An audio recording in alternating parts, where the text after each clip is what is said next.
Who could forget the moment that sent shockwaves through the globe when Kate Middleton, the world's darling royal, stepped forward during a Vatican ceremony to greet Pope Leo XIV, only for him to deny her a handshake? The air in the room seemed to freeze as stunned onlookers held their breath, and the sound of camera shutters filled the silence. Yet it was the Pope's next move that left everyone reeling. Not even his closest staff could have anticipated it. Instead of a cordial gesture or a scripted dismissal, what he did radiated symbolism, gravity, and maybe even a veiled message to the House of Windsor. Was that brief, unscripted moment loaded with unspoken secrets between the Vatican and the British monarchy? And how did Kate, standing alone beneath the world's gaze, react after such a public slight? We're about to unpack everything, from the Vatican halls to the royal response, in this unraveling tale of the handshake that never happened. It came just 5 days after Pope Leo stepped onto the grand balcony of St. Peter's Basilica for the very first time, and the world was still trying to process it all. His rise had taken even seasoned Vatican insiders by surprise. An American pope, it seemed impossible until it wasn't. But there he was, rewriting tradition not with force, but with quiet, steady defiance. He turned away from centuries of expected opulence. No golden robes, no embroidered finery, no jeweled ring kissed by dignitaries. Clad in a plain black cassock, he walked the halls alone, never trailed by the grandeur that followed popes before him. His meals were served at a plain wooden table, and he slept on a humble cot in a sparse room untouched by luxury. Thrones didn't interest him, only the weight of the crown made of thorns. That very morning, in the stillness of the Sistine Chapel, Pope Leo knelt alone before the altar, deep in prayer. Sunlight spilled through ancient stained glass windows, casting scattered colors across stone tiles as he whispered verses from the Gospel of John. A soft voice interrupted the silence behind him. One of his aides, head bowed, approached with quiet urgency. "Your Holiness," he murmured, "Catherine, the Princess of Wales, has requested an audience. She's on her way to Rome." There were no official requests, no diplomatic layers, just a royal en route. The Pope opened his eyes, stood tall, and faced the altar before responding with quiet composure. "The Princess of Wales," he echoed, his voice unreadable as he turned back toward the candles. "Yes," the aide confirmed. "She wishes to deliver her congratulations in person." Leo gently dusted his cassock sleeves, eyes lingering on the flickering candles before delivering his instruction. "Ready the receiving chamber," he said, "but this will not be like meetings past." "Shall I inform the press corps?" the aide asked, sensing something out of the ordinary. "There's no need," the Pope replied, calm and steady. "The world will know soon enough." Meanwhile, slicing through clouds above the Mediterranean, Kate Middleton sat poised aboard a luxurious private jet. Always polished, always composed, she scanned her notes one final time, unaware that history was quietly waiting on the other side of her landing. More than a royal icon, she embodied a worldwide phenomenon. Surrounding her like guardians, her team pored over every syllable of her delicately phrased message. It wasn't merely a welcome, it carried the weight of her identity. With elegance, warmth, and a forward-thinking spirit, she crafted a modern, regal presence. She framed the occasion as a sacred moment, a meeting point of spirituality and elegance, of heritage and the now. She quietly insisted that image should lead every morning headline. While her stylist gave a final nod, the ivory ensemble and understated pearls were chosen to reflect silent strength. Meanwhile, her assistant, visibly uneasy, leaned in with concern. "Your Royal Highness, this Pope, he's not like the rest. He rewrites the script." But Kate remained serene, her gaze unwavering. "This isn't about charm, it's about symbolism. Two figures, two worlds." As her aircraft landed in Rome, hushed murmurs filled the Vatican hallways. "The Princess of Wales is requesting a private meeting. No forewarning, no formalities." Reporters sprang into motion. The guards subtly restructured the setting. Cameramen rushed into position. The grand chamber, normally reserved for emperors and global leaders, had been arranged in minimalist precision.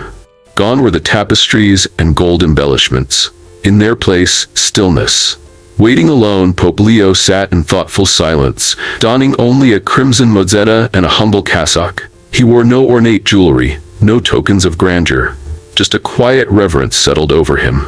With a soft voice he muttered, May blessings never cease to fall upon all who walk this earth. Then came the moment. The massive doors swung open. Kate entered, glowing with grace, every step intentional yet effortless. The room froze under the weight of anticipation. Cameras exploded into light, silence blanketed the aides. She crossed to the Pope, a portrait of composure owned through years of diplomacy. With a poised smile, she reached out her hand. "Your Holiness," she said with warmth, "I come not just for my country, but as a fellow servant of the people." Yet the Pope didn't move. His eyes held hers, serene, steady, unreadable. His hands remained calmly clasped. Time slowed to stillness. Her hand hovered, suspended in midair. A few seconds passed in eerie quiet. Kate's expression held, her smile unbroken, but a shadow of doubt passed through her gaze. And then, with quiet elegance, she retracted her hand. In a whisper only the moment could hear, she said, "Understood." Wordlessly, Pope Leo rose, not with an embrace, nor a nod of apology. Instead, he walked past her to a modest side table. Resting there, a small silver bowl, a weathered jug of water, and a neatly folded towel. And with solemn care, he prepared for what came next. He pushed up the fabric on his forearms. What followed would send ripples through tradition and challenge diplomatic norms.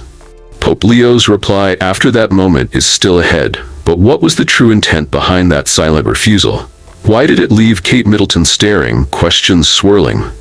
"Don't blink." The Pope's reply to Kate Middleton would leave even insiders stunned. The space held its breath, eerily silent for Vatican standards. There wasn't a murmur or the faint rustle of paper. Only the soft echo of Pope Leo XIV standing beside a silver bowl, arms bare, his gaze holding a composed intensity. Everyone had fixated on the handshake he declined, but now something far more symbolic was underway. Opposite him, unwavering and still, stood Catherine, the Princess of Wales, Kate Middleton. Famed for her composed presence and polished demeanor, she was suddenly thrust into a moment unscripted, without cue cards, precedent, or palace protocol. This wasn't a formal exchange, it was altogether different. "Your Royal Highness," Pope Leo began, voice low but resolute, "I did not attend for photo-worthy greetings." With a quiet movement, he pointed to the basin and locked eyes with her. "I came to give you something more meaningful." The air in the room shifted. Tension gave way to confusion. "You've summoned me to carry a calling," he said, "and to receive the weight of that blessing." Kate's advisors looked at one another, uncertain of the next move. Officials of the Vatican leaned closer, straining to catch every word. Even the press froze in disbelief. A reporter dropped their pen, its clatter loud as thunder against the marble. Kate, polished in interactions with world leaders, paused, not in fear but true hesitation. She had arrived intending to pay homage to the pontiff, a show of unity between two towering public figures. But now the narrative had been unexpectedly reversed. "If you're open to it," Pope Leo went on, his hand gesturing again toward the vessel, "I welcome you to participate in a rite older than any crown or collar." The basin reflected golden light in the hallowed chamber, humble and steeped in history. The Pope remained still, hands hovering over the surface. Kate inched closer on impulse, then froze. "This wasn't what I imagined," she murmured, voice hushed with wonder. "No," the Pope answered, his eyes kind and knowing. "It wasn't in anyone's plans, and that's precisely why it carries weight." This wasn't just ceremony anymore. It had transformed into something intimate and profound. He gestured quietly toward the far side of the basin, a move both simple and heavy with meaning. "True leadership," he began, his gaze flickering toward her still extended hand, "is not measured by how tightly we hold on, but by how gently we choose to reach out." Michelle, Kate Middleton, the poised Duchess, the woman next in line to be queen, stood momentarily suspended. She had trained herself for years to own moments like these, floating effortlessly through protocol and pressure. But today wasn't about control or composure. It was about yielding to something deeper. Every part of her ached to step back. Nothing about this moment was rehearsed. No camera angle could have captured what she was truly feeling. Yet the Pope's voice, steady and ancient, seemed to cut through the static in her mind. She inhaled carefully, then took a single step forward. A wave of stunned breath swept through the room. The flashbulbs flickered to life.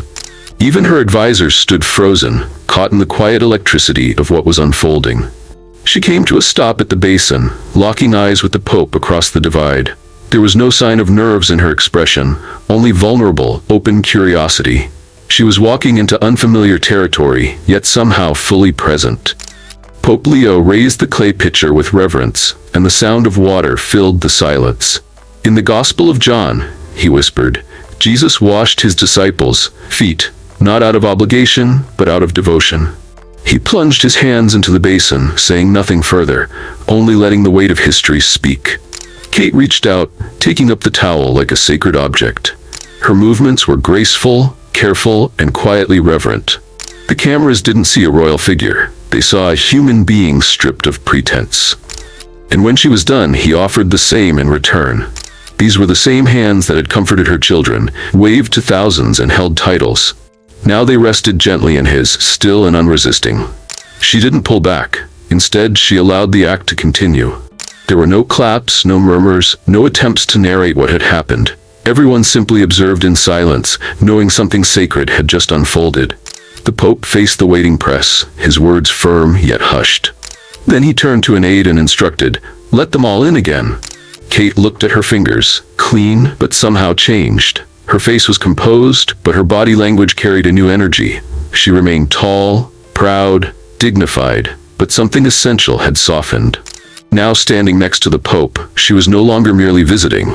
The cameras turned toward them, still searching for meaning in the quiet power of what they'd seen. And that brings us to the heart of the matter, the purpose behind his silent gesture. Why, of all people, was Kate the one he chose? What hidden truth lay beneath the ceremony that no one expected? Once more, the global media assembled, lights blinking, pens poised, but this time, something had shifted in the atmosphere. The usual buzz of competition was replaced by a reverent calm, and for the first time, no one rushed to ask the first question. It wasn't panic, it was disorientation. What they came expecting, the chaos or controversy, didn't take shape the way they imagined. They'd seen something unfold, but whether it was a standoff or a deeply personal moment remained unclear. Then came a voice, calm yet firm. It was a French journalist stepping forward. "Your Holiness," he began, steady on his feet, "when you declined the Princess of Wales's handshake, was that a dismissal?" Pope Leo XIV didn't hesitate before giving his reply. "This wasn't a rebuff," he said with conviction. "It was an act rooted in purpose. In our age," he continued, "gestures are too often for applause, not for truth. My intent was never to shame her," he explained, "but to offer a door to something more profound." The room fell into a hush, the weight of his words slowly shifting their expectations. Kate, standing beside the Pope, seemed different, more reflective than defensive. It was as if someone had looked past her title and seen the woman behind the crown. Then a journalist from Reuters tilted forward, curiosity in her voice. "Were you insulted, Princess?" she asked. "I didn't see it that way," Kate replied, honestly and without flinch. "I was caught off guard," she admitted, "but not offended. What I thought would be routine," she added, "turned out to be revealing." A third reporter raised their voice, this time with sharper intent. "Was this symbolic theater?" they asked. "A stage spectacle by the Pope?" Leo's lips curled slightly, amused at the suggestion.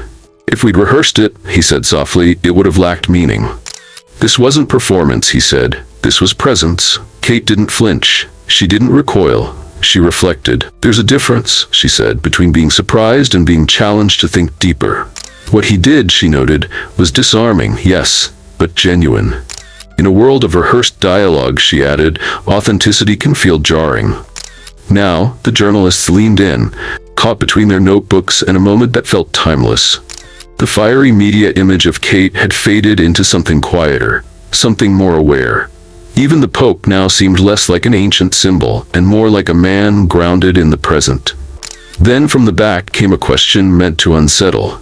"Your Holiness, some say you humiliated her, that this was about power, not humility."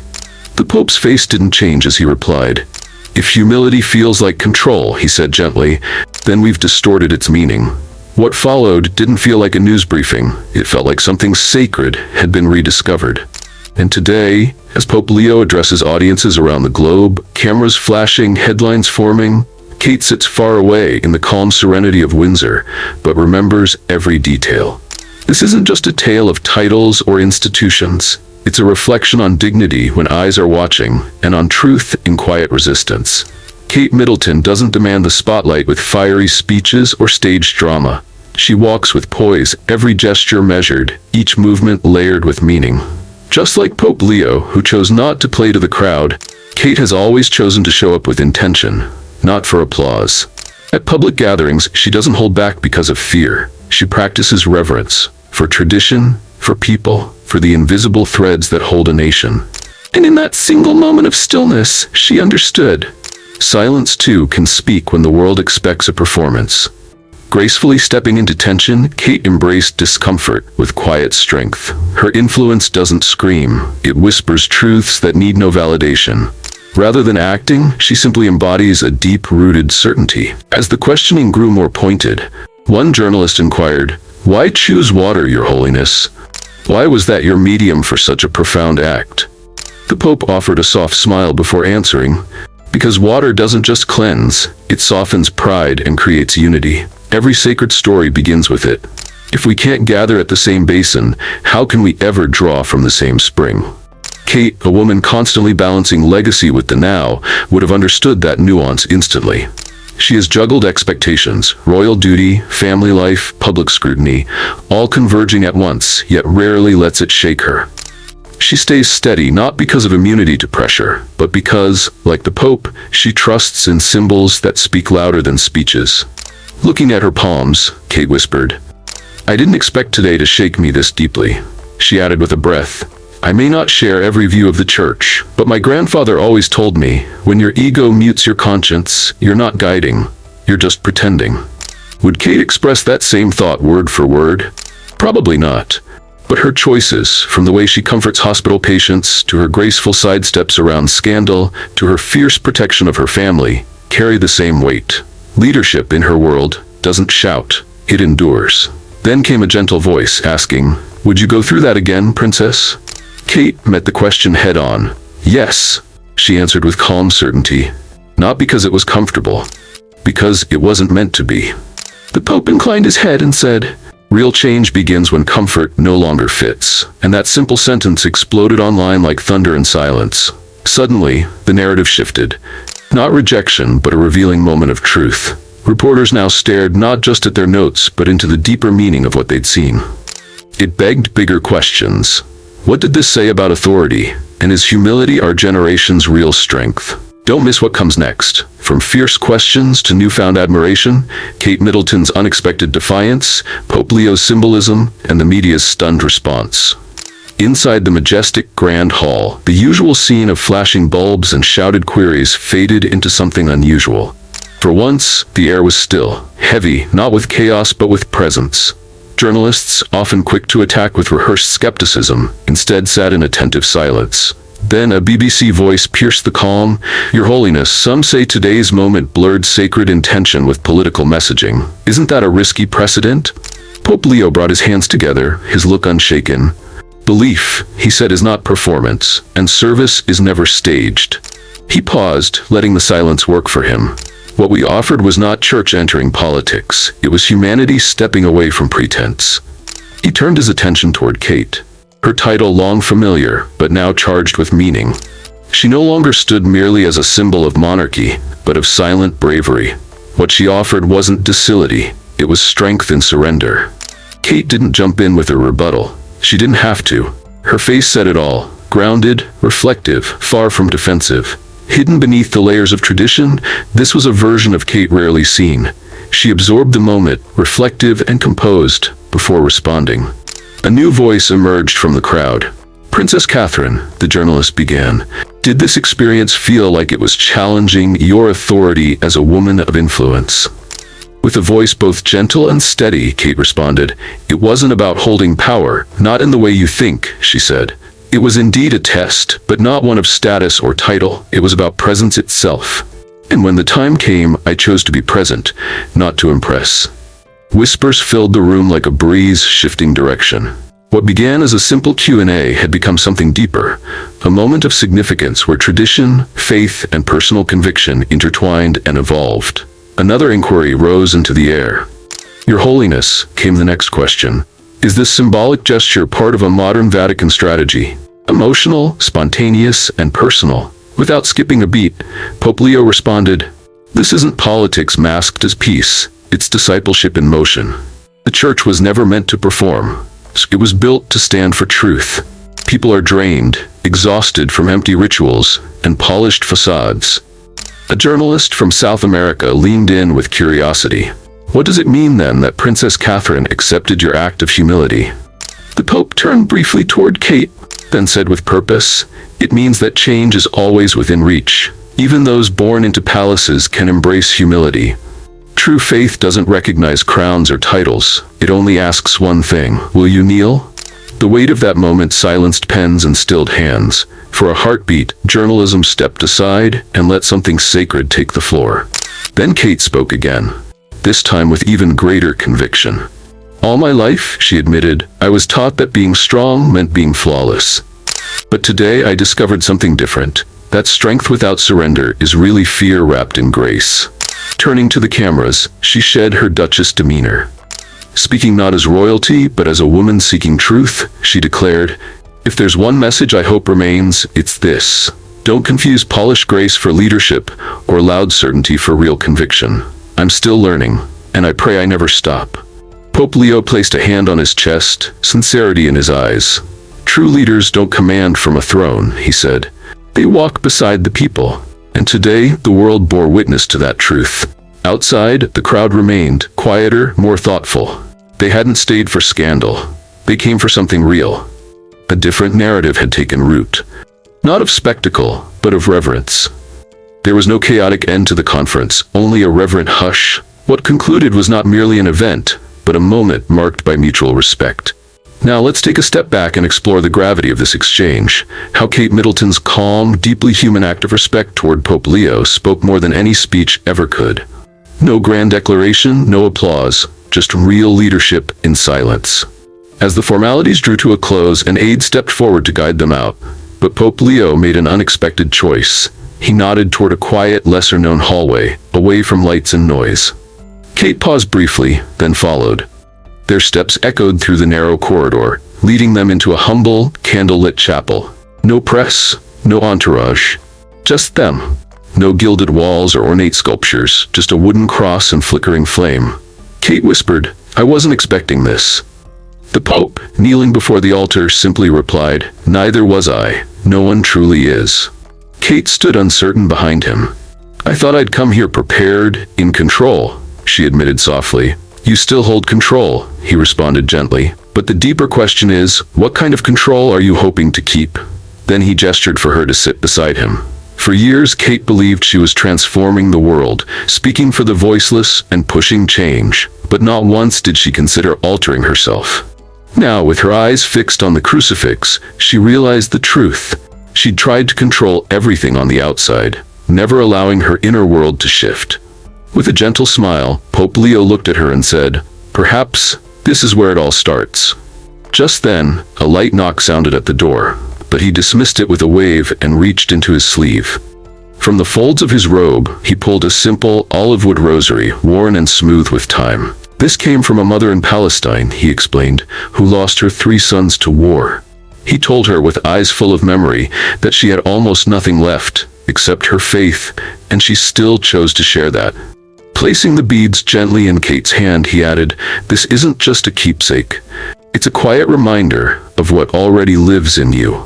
With reverence, Kate wrapped her fingers around it and whispered, "But I don't even know how to pray." "You just did," he answered, barely above a breath. A quiet laugh escaped her lips, caught between surprise and surrender, and she said, "You continue to surprise me." He smiled back, "And you astonish me as well. Most people turn away when the script changes. You walked straight into it." Then, with a thoughtful pause, he asked, "Why didn't you walk away when I declined your handshake?" Kate considered it, then said gently, "It didn't feel like a dismissal. It felt like a test I had to take." He nodded once, his eyes meeting hers, and said, "And you passed it." Beyond those chapel walls, the world speculated and whispered, but within, 2 souls sat in stillness, no titles, no roles, just learners of humility. When they stepped out again, a hush fell over the press, as though something sacred had shifted. There were no guards, no protocol, just the Pope and Kate walking together, side by side in quiet dignity. One reporter dared to ask, "Will you issue a statement?" She looked first to Pope Leo, then back and simply replied, "No, because words can't hold this." The crowd, stunned, fell silent, watching the moment unfold. Then, to everyone's shock, the Pope reached out his hand to Kate, and she accepted without hesitation. Instead of noise or confusion, the audience responded in hushed awe, not triumph. That handshake didn't symbolize winning. It spoke of being seen, understood, and met with grace. Inside the Apostolic Palace, a cardinal leaned to a colleague, whispering, "That was unlike anything before." To which Pope Leo, overhearing, smiled gently and said, "So was Christ." The meeting between Pope Leo XIV and Kate Middleton may have been fleeting, but its message resounded far and wide. In the delicate dance of royalty and religion, nothing is left to chance. Even a denied handshake can write a page of history. So what was really spoken in that silence? We might have only uncovered a sliver of the deeper truth that lies beneath. If you, like us, crave what's hidden beyond palace walls and sacred rooms, hit that subscribe button and come explore with us. We'll be here, every step of the way, sharing stories that reveal what's been long kept in shadow. Thank you for watching.